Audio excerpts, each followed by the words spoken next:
customer S3 လုံးကဆက်ပါ boss GTA 180 align မှာ impact ဝယ်ရမှာကောင်းပါလေဒီလုံးကောင်းပါနော်ဘယ်ရောညာရကောင်းအောင်ရပါတယ် request number ကတော့2185 3ပါ2185 3ပါ request number နော် GTA 180 align ဒီ180 align 14လုံးမှာနှလုံးကတော့ကောင်းပါတယ်ဆက်ဆမ်းမြောက်ဖြစ်ပါတယ်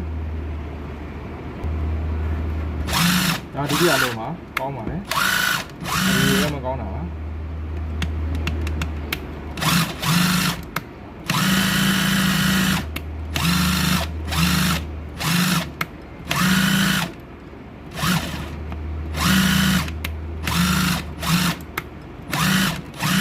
ဆက် GTA 180 align 12လုံးကောင်းပါလေဗျာ